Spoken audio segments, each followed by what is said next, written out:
nobody bothers to build an auditorium which would really work for it. And as he said, as NK said very rightly, the ones that were built for theatre are now lost to all of us.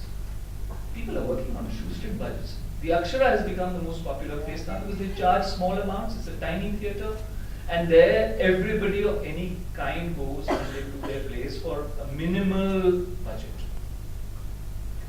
Our own model here, I am a little proud of it also, here in our programs division. I take no credit for it, it's a model which has existed for a long time, is that you don't have to pay or higher if we agree to take out the play. So at least you don't have to pay upfront anything. And you get, all you do is give 50% of your take, and 50% of whatever is made is given to you very, very systematically and very thoroughly and very honestly. So that is also helpful for low budget productions. And I think that's a model that many more people should adopt, and I suggest that other theatres adopt that model rather than charging exorbitant rates.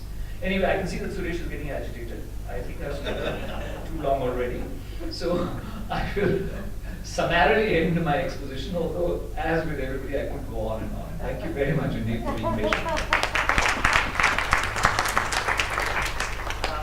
It's not my agitation because I'm looking at the audience and I'm sure they have lots of remarks to make really. And I wanted to give an opportunity for them to interact with the panelists. Usually we open up the conversation among the panelists and then the audience. But since we are very close to now 8:20, I'm sure we can take liberties with the time and go maybe for another 10 to 15 minutes in case there is an interest here. But all I want to say, it has been a very, very rich, not a discussion, but presentation so far of the ideas and the views. Some very disturbing as to, and I would myself like to know, where are we headed in terms of theatre?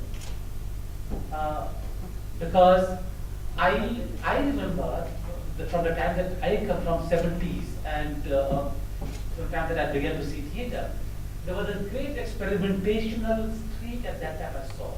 Upset theatre you mentioned. I remember watching Ramayana at that time, till Lala Bhatia and Gopal Charan Das in the theatre. It was a completely different kind of a presentation I saw from what I've seen before. Stage, I'm sorry, but I slightly differ from you in that aspect. A good theatre probably does not require stage. In a good theatre, Shakespeare. Yeah, I know, but that's the whole idea. Shakespeare, the way. Very nice thing. Yes, I know. But for me, जो रोंगटे खड़े होते हैं when somebody is able to throw the voice and present those emotions and sentiments in the way you speak out those dialogue. Shakespeare was not about the stage. Shakespeare was about the language, the narrative. I remember in New York, one of my best experience was not a play really, but when Aparna and say Jaffrey, they were reading out a play in advance, and it was fabulous because I could catch on to the emotions and the sentiments, what they wanted to say in the way they delivered the narrative. But anyway, that is my view. So I think where are we headed after all? Is Bollywood or the film taking away from the theatre, or is it adding to it? Yeah, it's going to be with you after I've spoken. Eventually, theatre is really about society. And anything that happens to theatre, in my view, reflects in that sense on the society, whether we are losing it or where are we doing it. So those are the things that come to my mind.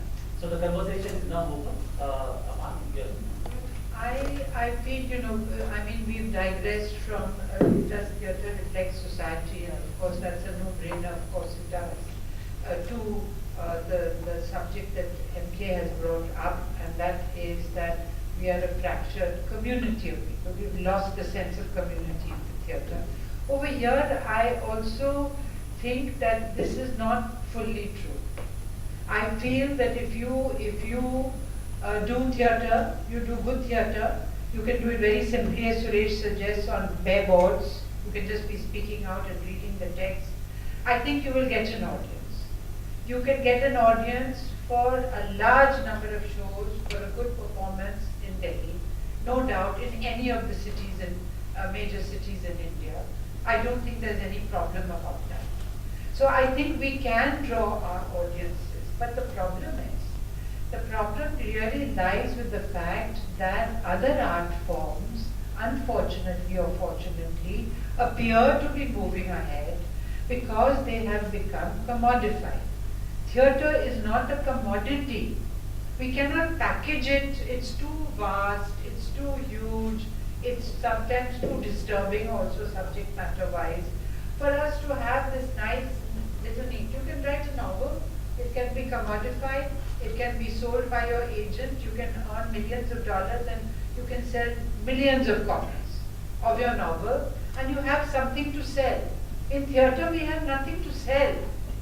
We have this whole lugubrious production which costs sponsors and producers a lot of money.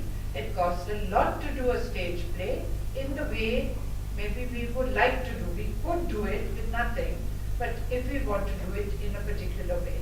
Now, the commodification has happened in unfortunately or fortunately, I would say, and therefore in the field of writing, because, and then added on to that, you can have all your festivals, you can have your literary festivals, and then you have your superstars, who are all these new writers, are all stars. They are like film stars now. And you know, you will hear them speak.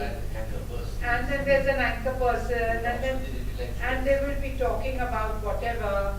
And so the whole thing is built up. This is all the hype around selling one book, right? Because the man is invested, the publishers invest money in that book. Now, in a similar way, if we were to package theatre, and Bombay has tried very hard to package theatre. There have been many directors who have tried to do the glamorous packaging of theatre and so-called give the audience what they want. Unfortunately, neither MK nor myself are prepared to give you what you want. We are giving you what we think you want, which might be quite different. However, I do think that there is a very huge audience, and somehow we have to, now for example, Meta is doing a sterling job. I mean, here we could see, and I think that they brought out wonderful plays this year. I happen to be one of the judges. MK has been several times, etc., etc. We had a wonderful set of plays which reflected today's life meticulously, wonderfully, all young directors, all new writing, which was a wonderful package. And we had full 10 plays which we happened to see, all of which we cannot just say they were nothing. One was even a Greek tragedy in Manipuri, which was very, very powerful about our times today. So, I mean, the kind of work that is being done by whether it's trained or untrained actors and directors across the country is marvelous. And this gives us hope. But we keep having to package it in a festival kind of a context, you know, and feed it to the audience, because that's the time Mahindras have an opportunity to say, okay, we are supporting theatre, and they're doing a sterling job. This was the 13th, I think, award this year, and it was excellent, and it's really for theatre people like us and the younger generation, maybe, really a fitting, and really an incentive to do better. So I think that we have to find very simple ways of, staging our work, and we cannot always be grumbling about the theatre space, which I agree is terrible, and we cannot afford money, etc. Okay. No, I'm not saying anything. Yes, please. The audience can now join the conversation. Questions. There is a hand over there. Do we have microphones? Yeah, it's fine. I can just speak. No, I think they want to. They want to record. Tomorrow somebody is going to ask us what you said. So. Thanks for your reflections. They are quite, you can say, give more reflections to reflect about what the culture is. But at the same time, I'm getting, like, I have not been living in India for many years, but I love to go to theatre. And at the same time, I can hear, like, Sunit Tandon was saying that people don't respect theatre. And you're saying that it is about education. And you're saying that there are a lot of people who want to see, audience is there. I would like to ask that who is the audience? Is it the middle class? Is it the upper middle class? Is it the intellectuals? And what you can say, understanding of theatre they have? Like I have been living in Denmark. When they go to theatre, it is the fine theatre or it is the folk theatre. They feel like that this is the great culture that I have been to theatre today. Yeah. So how it is here in India? Let's have it from both marks before we yes. There is a there.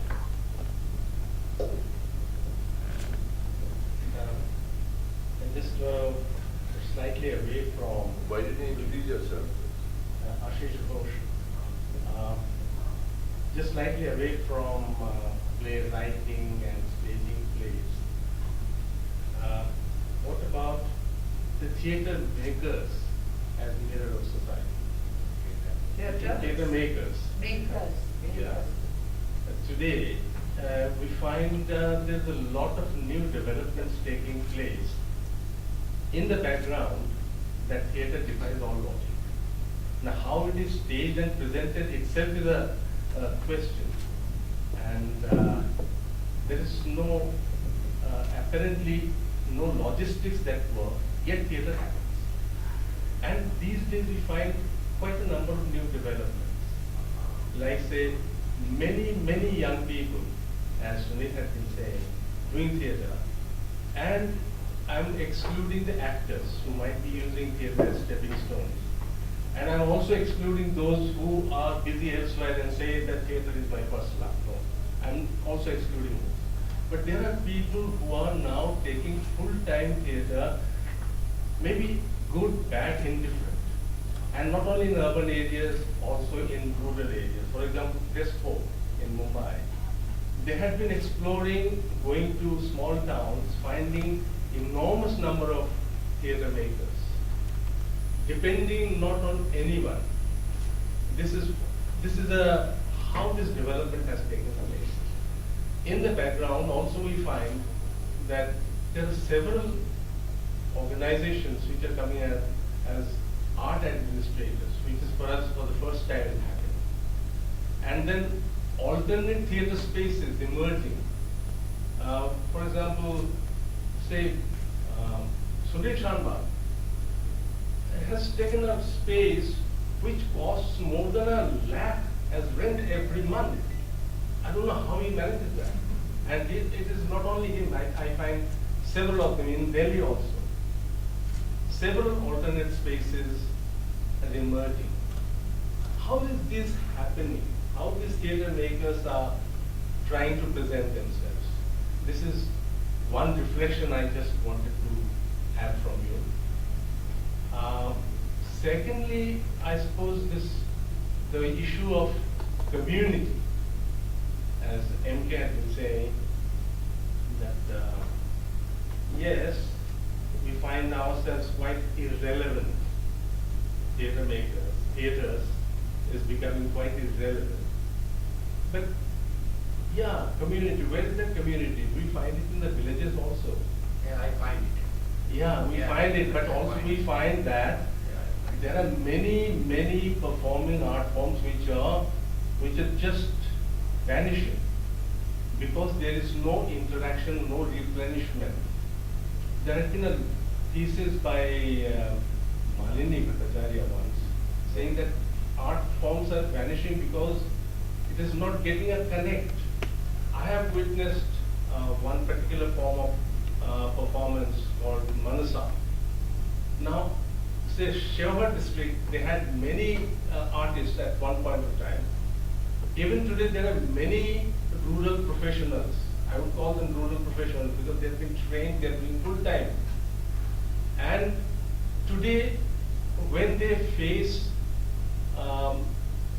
new theatre, they find that on the one hand, they're not finding a connect with the new theatre that's happening because they're getting little exposure here and there.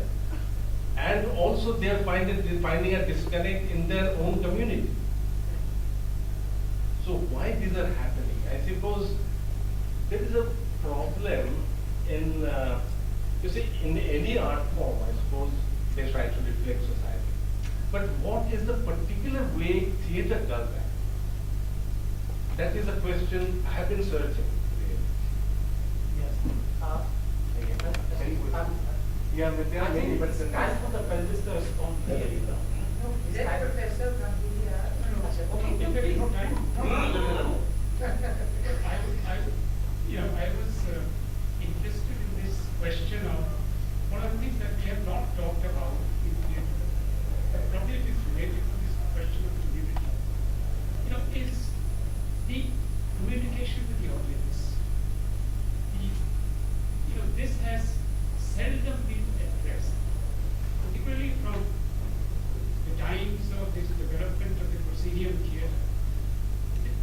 There is very few theatre makers, directors have thought about developing the concept of communicating with the audience.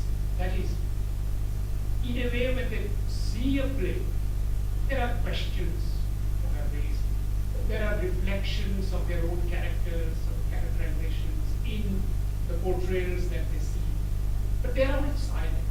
But there is no verbal, there is no live communication with the audience. Is there a possibility for theatre to develop? Obviously, proscenium theatre does not allow that. It makes it very difficult. But is there a possibility to develop some kind of, theatre, this proscenium theatre, it results in making theatre a kind of a mechanical reproduction of cliches, the imitations, these things, characterizations that we see, the structures that we see on the stage, they are somehow, they reflect certain repeat performances, but the newness that would come out from a presentation would emerge from some kind of a communication, if that is established with the audience. Now that has been absent in almost all the theatre that I have seen, in the last 40, 50 years, except for, in some form of theatre, the nukkad natak, or in street plays, where audiences are, there is a tendency for them to get involved. In theatre itself, proscenium theatre, is there a possibility to develop this kind of a communication with the audience after a presentation?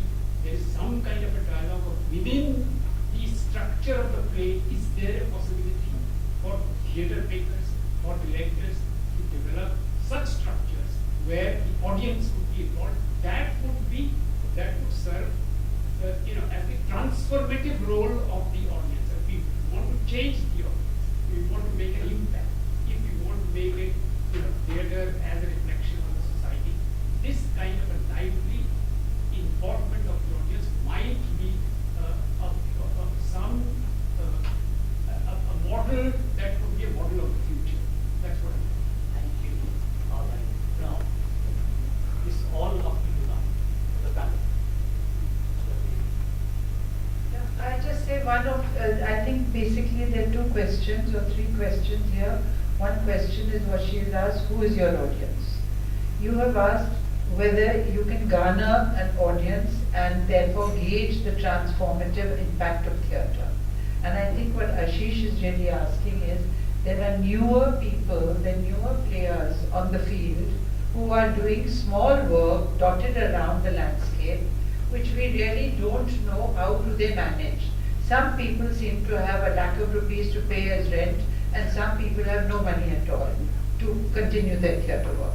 So, but I think that a really strong, that is about makers and this is about audience. So I think really we have two questions here. One about the people who make theatre and one about the possibility of a new audience and what is a current audience, she's asking.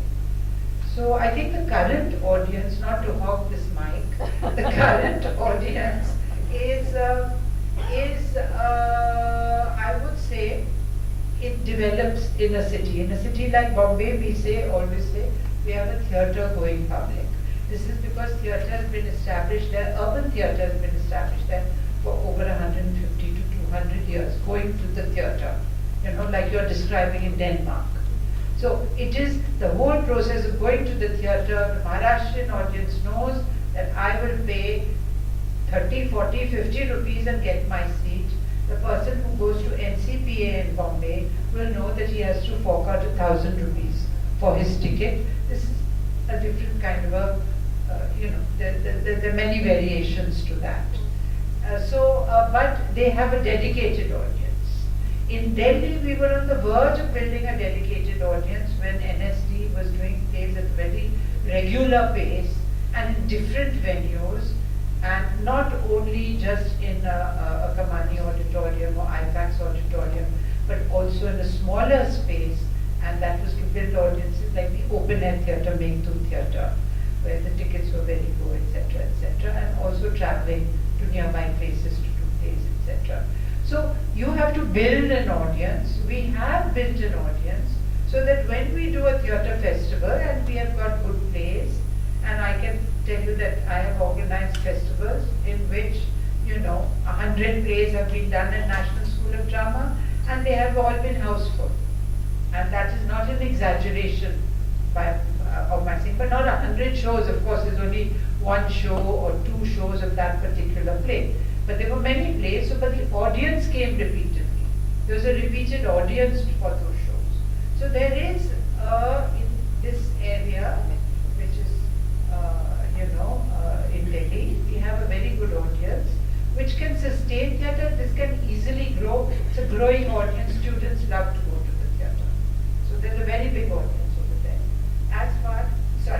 So I'm not going to say the rest of it. Please answer what you think. Can I make a comment? Can I make a comment from the audience, please? Sure. Professor Ganguly, this also reflects or addresses the issue of audiences. First of all, as you know, the Marathi theatre, which was a proscenium style theatre, has a huge audience and has a huge sort of awareness where everybody in every family knows about the actors, knows about the musicians, knows about the directors, etc. So this tradition has been there. But let me tell you about Maharashtra a little more and the nurturing of an audience. You see, and the nurturing of theatre. It starts with college theatre, which is a college competition. The actor moves and the director moves from the competition into amateur theatre, and then explores that field a little more.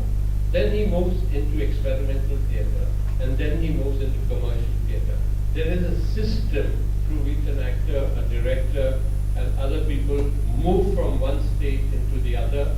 There's an audience which follows this movement right through. Now, Maharashtra is very unusual. A bit of this happens in Bengal, but not in such an organized manner. I think this is our big problem about audience.